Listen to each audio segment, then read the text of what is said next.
주권방송 가난한 교회를 향한 시대의 징표 송서 강좌입니다. 네, 저는 신성국입니다.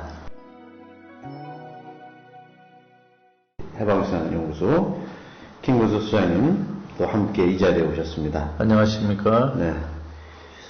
우리 김 수장님 최근에 4월 13일 날 총선이 끝나고 새누리당이 예상외로 참패를 하고 어버이연합 외 어떤 내분이 시작된 걸로 알고 있는데 우리가 속사정을 보면서 참 이 청와대와 이 박근혜 정권의 어떤 추악상이 드러나고 있죠. 예, 그렇습니다. 어버이를 잘 모시고 어른들을 국가가 잘 대접해야 되는데 자기들 정권에 이용해서 일단 2만 원씩 줘가면서 그런 관제 데모를 선동했더라고요. 예.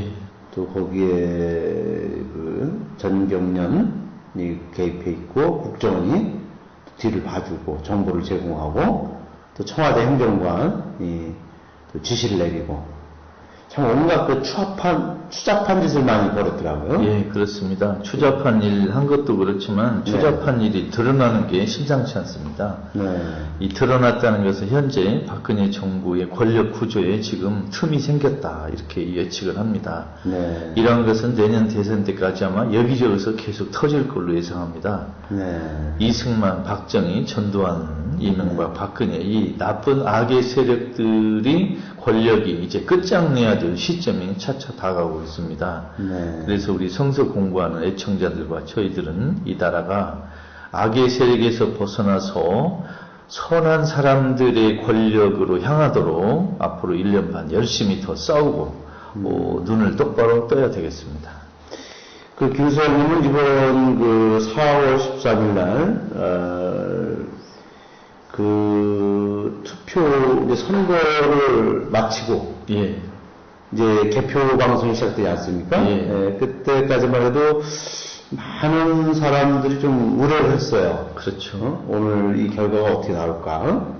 만일에 이 야권이 참패를 하게 되면 이 나라는 희망의 마지막 끈이 다 이제 끝나는 떨어지는 그런 이제 결과가 올 거고 또 젊은 층들은 앞으로 이제 투표장에 더 나가지 않을 거다. 그래서 내년 대선까지도 여파가 클 거라는 위기의식이 있었는데 이번에 선거 결과 이 젊은이들이 그래도 다른 총선에 비해서 좀 투표율이 높았지 않습니까? 그렇습니다. 저는 이번 4.13 총선이 한국 역사에서 하느님이 주신 시대의 징표의 뚜렷한 하나의 예가 아닌가 생각합니다. 20대, 30대들의 투표율이 높고 또 야당 지지율이 높았습니다. 사실 기성세대는 20, 30대 청년들이 정치에 관심이 적다고 아쉬워했고 좀 속도 상했습니다. 그러나 취직이 되지 않고 많은 젊은이들이 알바를 하고 있는 이 어려운 상황에서 젊은이들이 팟캐스트 또 SNS를 통해서 충분히 나라의 어려움을 알고 자기들 의사표시를 한 것 같습니다. 이 분위기가 내년까지 이어져야 되겠습니다. 그런 의미에서 팟캐스트, SNS를 통해서 많은 젊은이들이 서로 올바른 생각 올바른 판단을 하도록 우리 어른들도 많이 도와야 하겠습니다. 이번 4.13 총선 전에 저도 페이스북에서 나름대로 여당이 참패하는 데 조금 도움을 줘야 되겠다고 생각했습니다. 그래서 선거 얼마 전에 새누리당 찍는 사람들을 위해서 하느님이 지옥불의 온도를 좀 높여달라고 기도했다 하는 이런 좀 외람된 이야기도 했고 또 수도권에서는 어떻게 투표를 해야 되느냐 하는 의견도 밝히고 그랬습니다. 좌우간에 이번 총선에서 우리 한국에 다시 기회가 왔고 이 악의 세력들을 끝장낼 그런 시점이 이제 앞으로 1년 반 남았으니까 그동안에 우리 서로 민주적인 생각을 한 사람들이 서로 단합하고 불의의 세력과 싸우는데 지치지 말고 언론에 놀아나지 말고 그런 것을 우리가 계속 해야 되겠습니다. 이번 4.13 총선 결과가 또 성서적으로도 이렇게 다 연관이 있다 생각이 들어요. 그렇습니다. 구약에서 이집트 백성들이 이집트에서 탈출한 그것이 구약의 백성들에게 그 엄청난 신학적 의미가 있지 않습니까? 그렇죠. 이번에 4.13 총선은 구약의 출애굽의 이집트 탈출에 비교할 만한 큰 사건이라고 보입니다. 불의의 세력의 사회에서 정의의 사회로 이동하는 그런 큰 분수령이라고 생각합니다. 우리 국민들이 이 사악한 박근혜 정권의 노예가 아니다. 그럼요. 정말 우리는 한 존엄한 인격체, 하나님의 어떤 보상을 닮은 인간으로서 우리는 분명히 우리가 이번에 선택을 한 거다. 우리를 노예로 취급하지 마라. 그럼요. 라고 국민들이 들고 일어난 그런 엄청난 저는 구원사적 사건이라고 생각이 듭니다. 그렇습니다. 이번 총선은 백성들이 악의 세력의 농간에 속지 않는다. 나쁜 언론의 거짓말에 당하지 않는다. 이런 걸 확실히 보여준 사건입니다. 박근혜가 온갖 불법을 자행하면서 새누리당 선거운동을 뛰지 않았습니까? 그렇습니다. 그죠? 뭐 빨간 옷을 입고 돌아다니고. 가급적이면 대통령이 의심받을 만한 짓을 하지 않도록 자제해야 되는데, 그죠? 대구, 뭐 전주, 그죠? 이런 데를 돌아다니면서 간접적으로 선거운동을 많이 하지 않았습니까? 그죠? 뻔뻔스럽게. 그럼에도 불구하고 참패를 당했네요. 박근혜 씨가 온갖 그 잔꾀를 부렸는데도 참패해서 아마 더 충격이 컸을 것입니다. 언론에는 뭐 별다른 충격받지 않은 것처럼 하고 있지만 사실은 굉장히 불안할 겁니다. 하루하루 시간 지나는 게 박근혜 씨는 두려울 겁니다. 혼자해서 땅에 떨어져야 되고 그 다음에 운명을 알 수 없으니까 아마 잠을 제대로 못 잘 걸로 생각합니다. 이 국정원 이 친구들이 또 북한 중국에 있는 북한 식당에 또 사람들을 집단으로 또 이렇게 유인해서 또 총선 전에 일주일 전에 그런 또 북풍을 일으키는 그런 짓을 또 했지 않습니까? 그렇습니다. 이런 이 박근혜 정권이 선거철만 되면 그런 어떤 간첩 조작 사건, 북풍 사건 이런 짓을 해갖고 국민들을 여론을 호도하는데 니크 먹히지 않는다는 게 또 이번에 드러나지 않았습니까? 그렇습니다.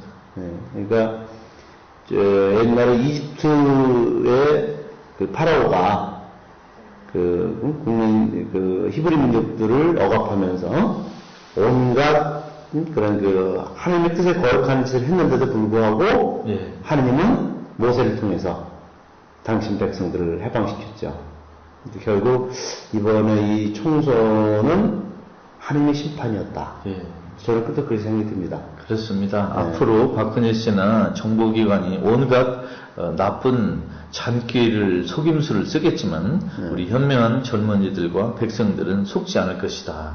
라는 걸 아마 내년 대선에서도 또 한 번 보여줄 것입니다. 그러기 위해서는 우리가 더 지금 이 분위기를 계속해서 이어서 내년 대선까지 정권 교체 이루고 또 이놈들이 무슨 짓을 할지 모르니까 두 눈을 부릅뜨고 감시해야 될 것 같습니다. 성서 공부를 제대로 하고 예수님을 제대로 안다면 새누리당을 찍을 사람은 한국에 한 사람도 없을 것입니다. 없겠죠. 그러면 오늘도 우리가 이런 우리 총선 새누리당 참패 그리고 우리 국민들의 승리 이런 어떤 기쁜 소식을 또 우리가 마음에 우리가 담으면서 복음을 또 같이 한번 읽고 배우도록 하겠습니다. 오늘 우리 소장님께서 준비하신 복음이 어디죠? 마르코복음 6장 7절에서 13절 12제자 파견입니다. 제가 읽겠습니다. 그분은 마을을 두루 돌아다니면서 가르치셨다. 또한 12제자를 부르시고 그들을 둘씩 파견하시기 시작하며 악령을 제압하는 권능을 주셨다. 아울러 그들에게 명하시어 길을 떠날 때 지팡이에 아무것도 갖고 가지 말 것이며 빵도 자루도 돈주머니에 돈도 갖고 가지 말며 다만 신발은 신되 속옷을 2벌 껴입지 마시오 하셨다. 또한 그들에게 말씀하셨다. 어느 집에 들어가든지 그곳을 떠날 때까지 거기 머물러 있으시오. 그리고 어느 곳이든 여러분을 받아들이지 않고 여러분 말을 듣지 않거든 그곳을 떠나가며 여러분 발 아래 먼지를 털어 그들에게 증거가 되게 하시오.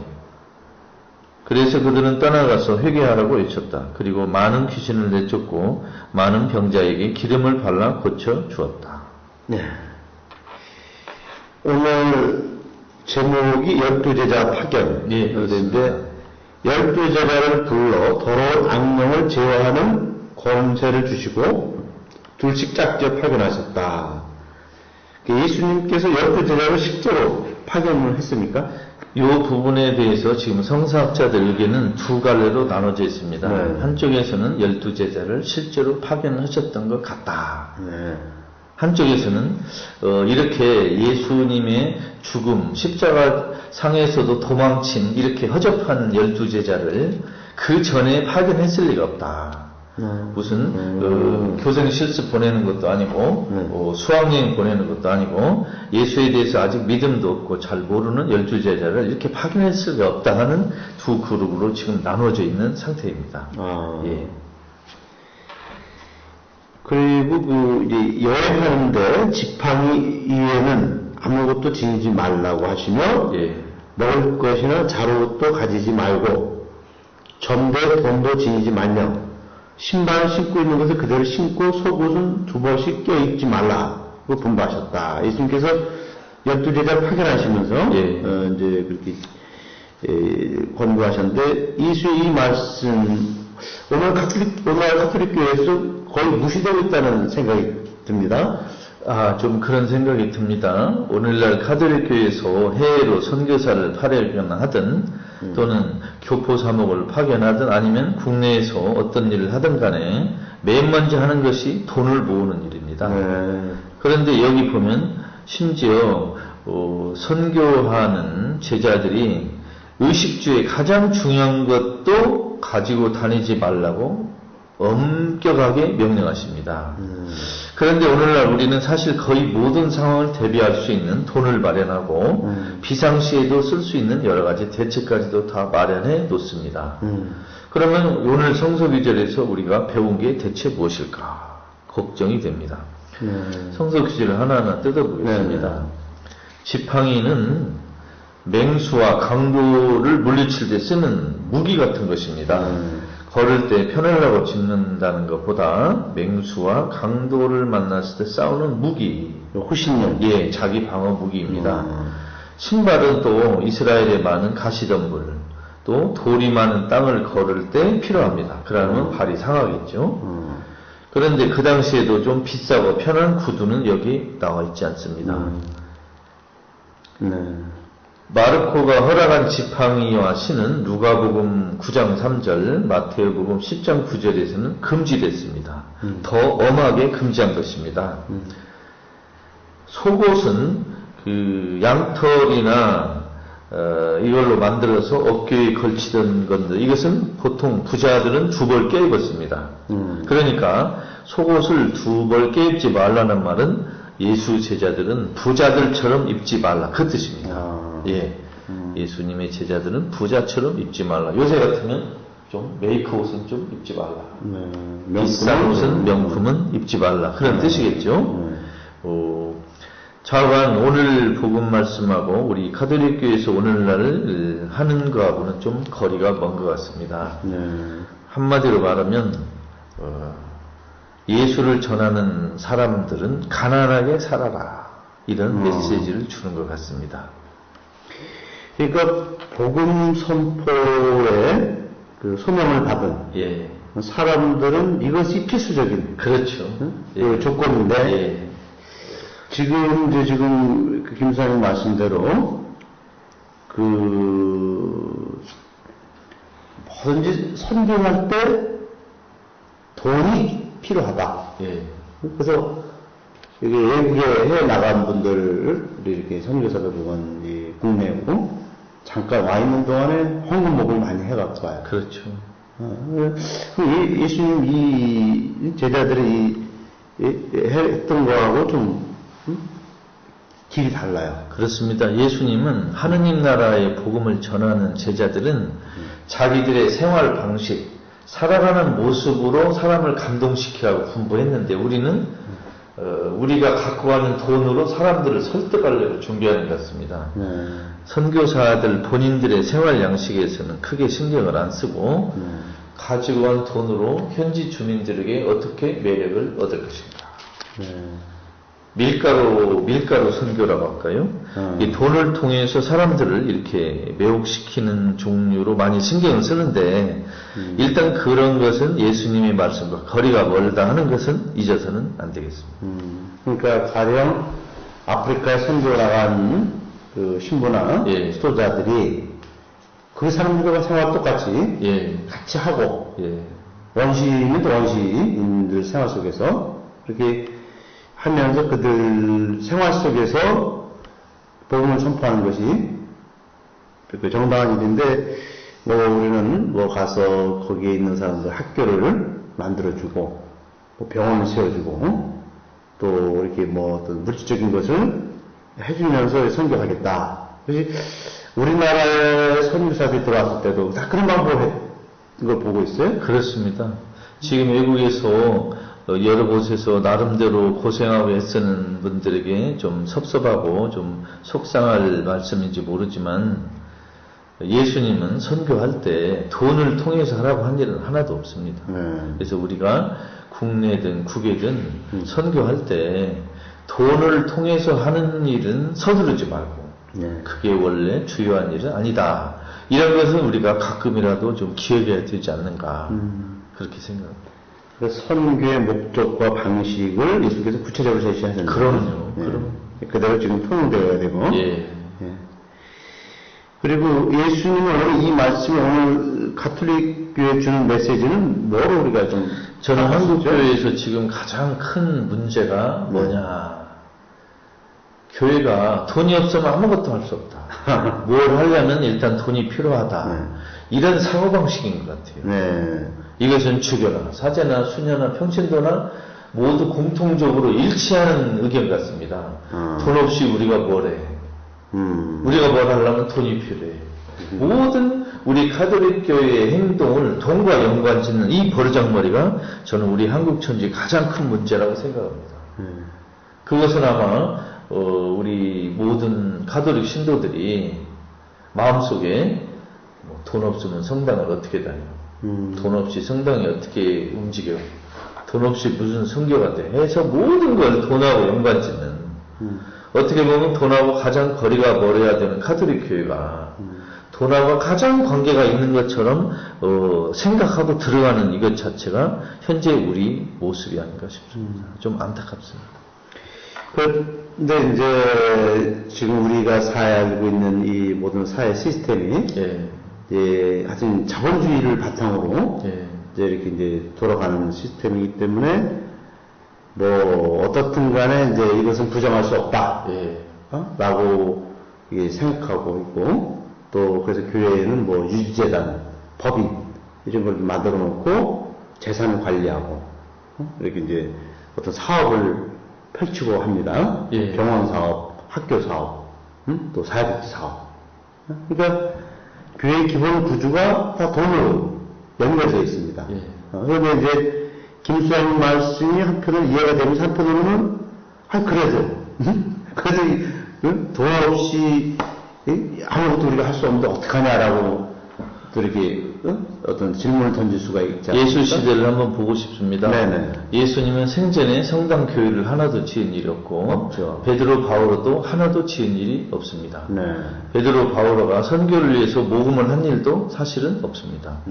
예루살렘 신도들이 어려웠을 때 바오로가 선교한 쪽에서 헌금을 한 일은 있지만 그건 하나의 작은 비상 상황이고 성서를 어디를 보더라도 돈을 통해서 선교에 뒷받침되는 이야기는 사실은 없습니다. 만일 우리가 돈을 통해서만 우리 가톨릭 교회를 운영한다면 우리 교회와 예수의 관계를 계속 떨어뜨려 놓는 것이 아닌가 싶습니다. 우리 교회는 돈보다 더 중요한 것이 따로 있다. 돈으로 할 수 없는 것이 있다. 돈으로 도저히 접근할 수 없는 것이 중요한 게 따로 있다는 걸 가르쳐주는 게 우리 교회 아니겠습니까? 정말 돈으로 움직이다 보면 자연히 부자들은 가까이 하게 되고 가난한 사람은 멀리하게 되지 않습니까? 그럼 이런 시스템을 유지한다면 도대체 교회가 왜 출발했는지가 의심스럽다는 것입니다. 예, 잘 알겠습니다. 그 예수께서는 가난한 사람들을 가까이 하셨지만 오늘 교회를 보면 또는 성자들을 보면 그런 모습이 참 적은 것 같습니다. 오늘날 한국의 가톨릭 주교님들과 신부님들이 1년 동안에 당신들이 만난 사람이 부자가 더 많았는가 가난한 사람들이 많았는가, 그리고 식사를 했을 때 부자들과 더 식사를 자주 했는지 가난한 사람들과 더 자주 했는지 한번 돌아보면 어떻겠습니까? 과연 가난한 사람과 더 자주 시간을 했을까요? 아니면 부자들과 했을까요? 아마 물어보는 제가 바보 소리를 들을 것 같습니다. 예수님은 확실히 가난한 사람을 택했습니다. 예수님은 권력자들은 재판정에서 처음 알았습니다. 로마 군인 상층부도 재판정에서 처음 봤습니다. 그리고 평소에는 가난한 사람과 함께 있었지요. 그런데 오늘날 한국 가톨릭교회 주교 사제들은 가난한 사람보다는 부자와 더 시간을 오래 하고 가난한 사람들보다는 부자와 더 식사를 자주 하고 가난한 사람보다는 부자를 더 자주 만나는 것 같습니다.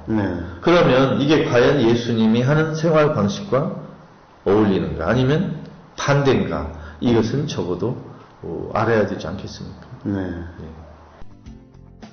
주권방송이 민중의 눈과 귀를 멀게 하는 공중파와 종편, 신문들에 맞서 진보 언론의 사명을 다할 수 있는 힘은 애청자분들의 적극적인 참여에 있습니다.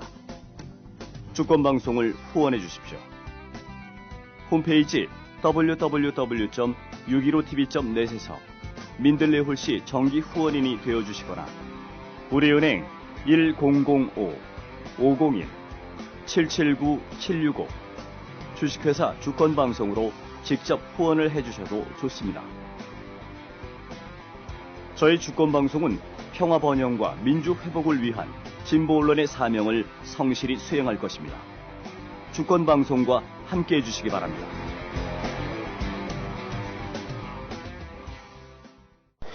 그러면 김무사님, 이게 이제 구약성서에서의 그 가장 어떤 중심되는 성서가 엑소도스 아닙니까? 탈출기. 거기서 이스라엘 백성의 어원이 히브리 민족에서 거기서 이제 나오고 있는데 그 히브리라는 말 뜻이 어떤 그 땅바닥 사람들 어떻게 되죠? 핫비루라 그래서 버림받은 사람들, 땅에서 지상에서 버림받은 사람들, 그래서 그야말로 최하층민을 가리키는 것이 결국 히브리 민족의 이름이 됐습니다. 그렇죠. 그러면 구약의 백성들도 그랬지만 예수를 따르는 우리도 우리 자체가 세상에 버림받은 민족, 버림받은 최하층 백성처럼 생각해야 됩니다. 그리고 그런 최하층 사람들을 가장 가까이 하는 그것이 우리 그리스도교의 특징인데 지금 우리 가톨릭 교회는 중산층을 위주로 하고 돈 많은 사람과 가까이 하다 보니까 예수님의 생활 방식과 너무 거리가 멀어졌습니다. 예수님이 사는 방식과 우리 사제 주교들의 하루 생활 방식이 너무 차이가 난다는 거죠. 그게 안타깝다는 뜻입니다. 그럼 그 히브리 민족을 하나님의 손수, 이제 그 노예 생활로부터 이끌어내시고, 또 자유와 해방을 주지 않습니까? 이것이 구세사의 가장 큰 사건이었거든요. 그러니까 그 구약성서에서는. 그럼 그분들이 이제 땅바닥에 내동댕이 치어진 사람들, 최하층민들.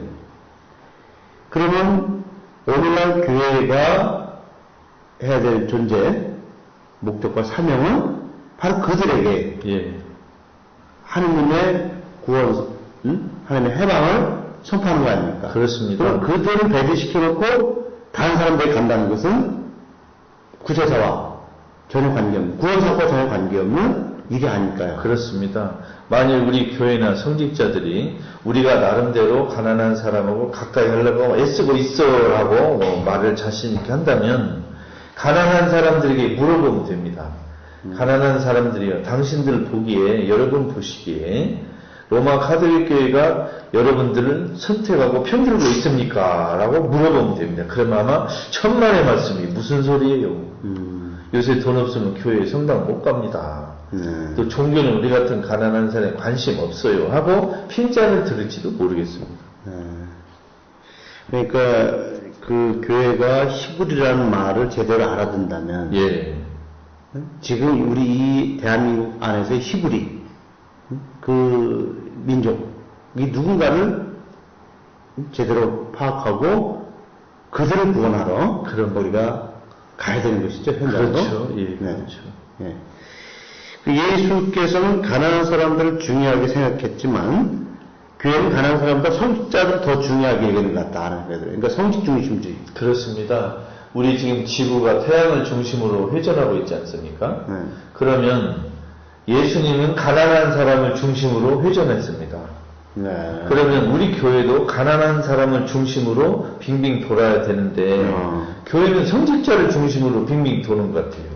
네. 그러니까 가난한 사람에게 쏟아야 할 정성을 성직자에 쏟는 것 같아요. 그러면 이거 잘못된 거 아닙니까? 이번에 프란치 교황님도 이런 말씀 하셨습니다. 우리 성직자들은 평신도를 위해서 봉사하는 사람들이지 평신도들이 우리들을 위해 봉사하는 사람이 아니라는 것입니다.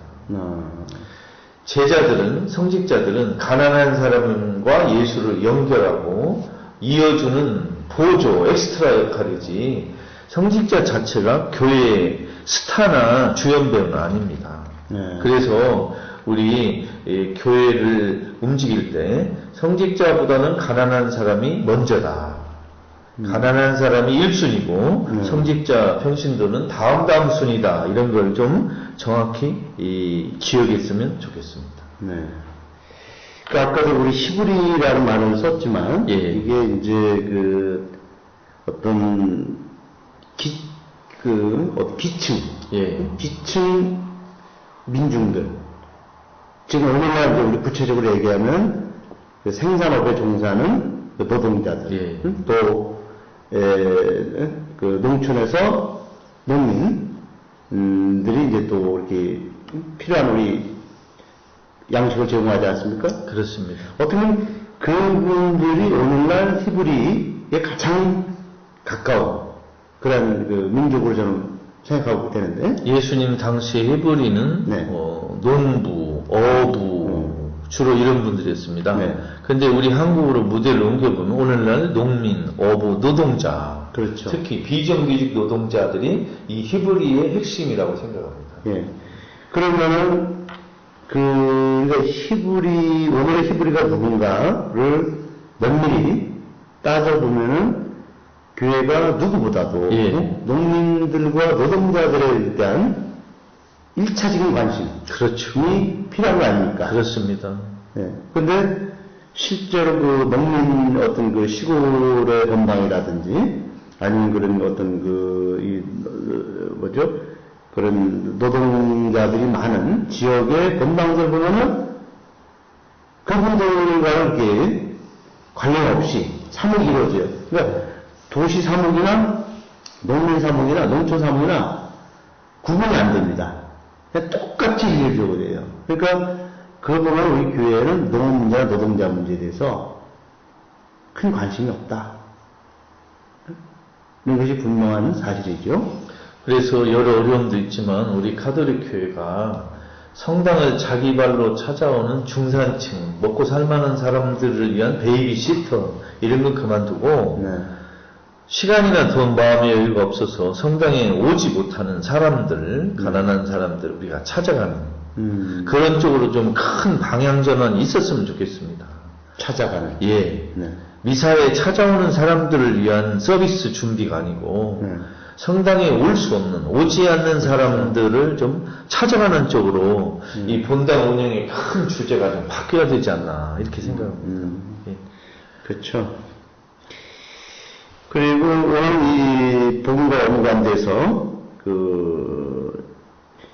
제2차 바티칸 공회, 그러니까 1962에서 65년까지 열렸는데 이때 그 시대의 징표라는 말이 그때 생긴 거죠? 그렇습니다. 네, 이게 무슨 뜻을 갖고 있는 것입니까?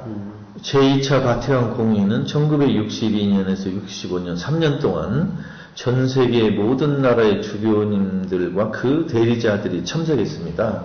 공회라는 건 한마디로 말하면 이제 전 세계 지역의 주교회의라는 뜻인데, 교황님이 소집해서 교회의 중요한 교리와 내용, 정책을 토론하는 회의입니다.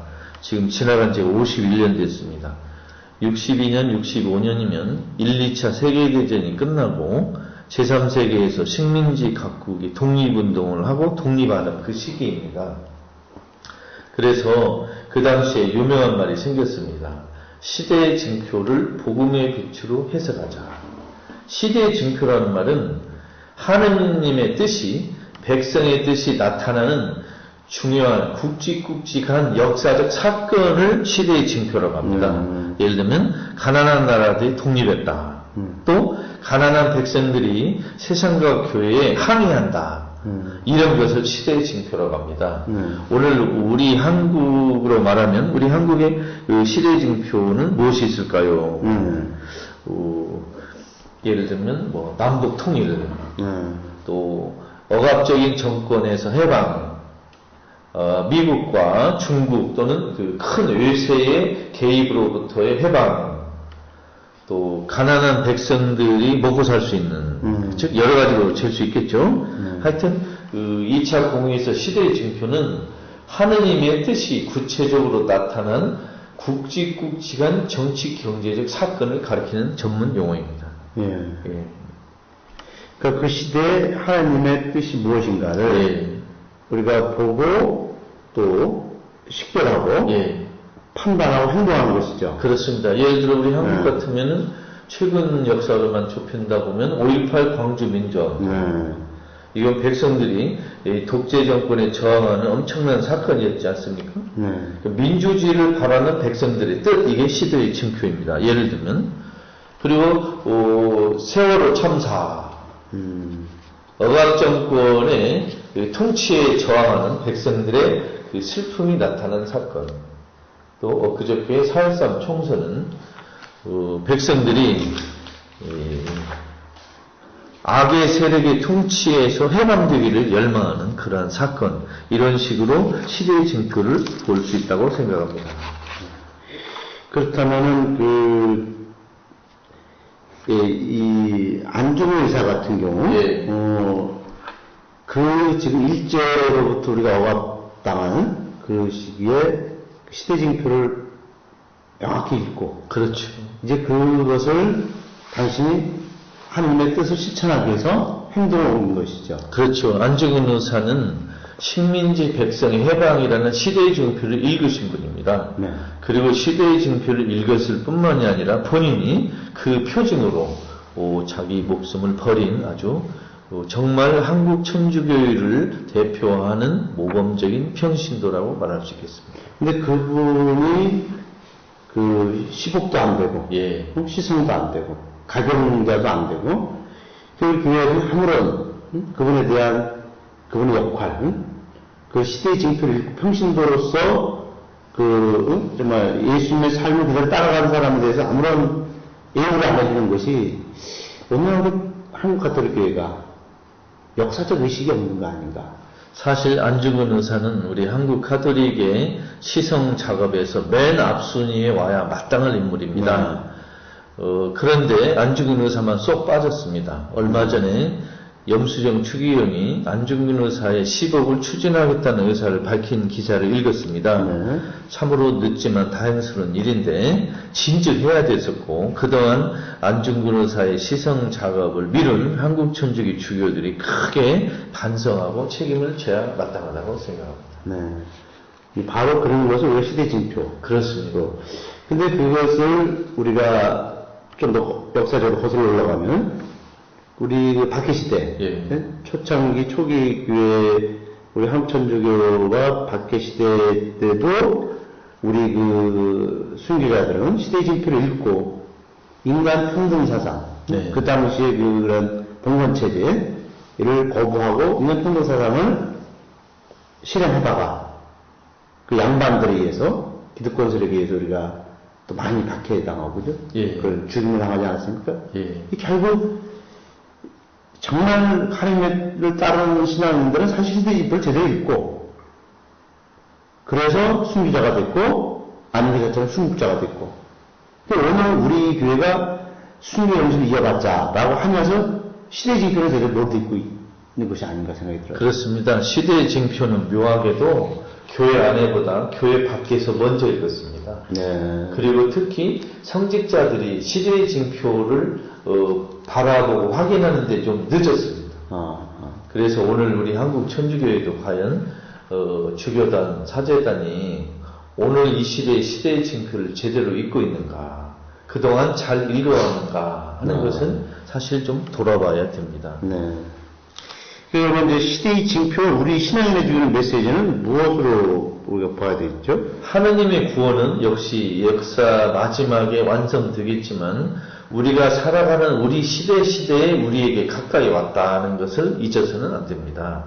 신앙생활을 하면서도 성사에는 충실하지만 하느님의 구원의 뜻이 우리 시대에 굵직굵직한 정치, 경제, 사회적 사건에 있다는 것을 잊어먹을 때가 있습니다.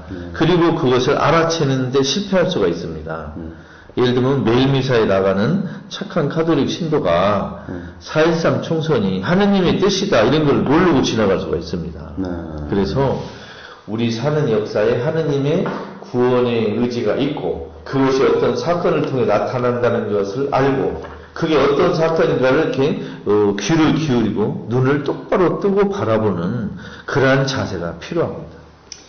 예, 그러면 그 성복음에서 예수님께서 하느님 나라가 가까이 왔다. 예. 그렇다고 이거는 관계가 있죠. 예. 가까이 왔다는 건 우리 시대에 지금 하느님 나라가 얼핏 보인다는 것입니다. 그 사건을 통해서. 네. 그 사건을 통해 보이는 것을 우리 신도나 교회는 알아야 된다는 겁니다. 그렇죠. 예. 예를 들면 이번 4.13 총선도 분명히 하느님의 구원 의지가 섞여 있는 사건이다. 시대의 징표다. 우리 백성과 한반도에게 주는 시대의 징표다는 것을 인정해야 됩니다. 예. 그러니까 이번 4.13 총선에서 새누리당의 참패. 예. 안에서 시대의 징표를 읽고 해석하고 또 그것이 앞으로 어떻게 또 우리가 그 시대의 시대에 하나님의 뜻이 이루어진다, 그죠? 사건 하나마다. 그렇습니다. 그거를 우리가 제대로 눈을 떴을 때 예. 예수님을 따르는 제자가 될 수 있다. 예. 그래서 오늘 이것이 이제 예수님이 12제를 파견할 때 예. 그 시대의 징표를 너희들이 읽으면서 그렇죠. 하나님 나라를 건설하라는 이제 그 명령을 주신 거 아닙니까? 그렇습니다. 12제자를 파견한 것은 예수님이 우리에게 알려준 시대의 징표의 하나입니다. 즉 분열된 이스라엘을 일치시키는 그런 시대의 징표를 예수님이 보여주신 것입니다. 그러면 4.13 총선은 한민족이 박근혜라는 악의 정권을 하느님이 원하지 않는다는 걸 한민족에게 알려준 사건입니다. 새누리당 정권은 하나님이 원하는 그러한 통치와 관계가 없다는 걸 알려주신 시대의 징표라고 보겠습니다. 네. 그러니까 우리가 하나님 나라의 그 소식을 그 이루도록 그것을 선포하고 또 그것을 하나님 나라를 이루도록 파견받은 우리 신앙인들이라면 제자들이라면 이 악마의 세력인 새누리당 박근혜 이 세력을 바로 파멸로 이번 총선처럼 파탄으로 우리가 몰아내고 그리고 정의롭고 또 평화를 사랑하는 또 통일을 이루려는 사람들이 새하늘을 새 땅을 건설하는 이 사명을 우리가 수행해야 되겠죠. 그렇습니다. 네. 그렇다면 이번 4.13 총선은 정말 우리들에게 구원사적으로 중요한 그런 그 사건이 아니었는가. 시대의 징표입니다. 시대의 징표로. 네, 볼 수가 있네요. 예, 정말 다시 한번 오늘 4.13 총선과 관련해서 이 대목을 읽으니까 현실적으로 와닿는 게 참 많을 것 같습니다. 예. 네. 그래요. 오늘 그러면 저희들 이제 그 청취자에게 질문을 던진다면 예. 지금 이 대한민국에서 시대의 징표를 무엇으로 보고 있는가? 어떻게 나는 그 시대의 징표를 읽고 있는가? 이것을 우리 청취자에게 한번 질문으로 던져보죠. 예. 네. 오늘 함께 해주셔서 고맙습니다. 감사합니다.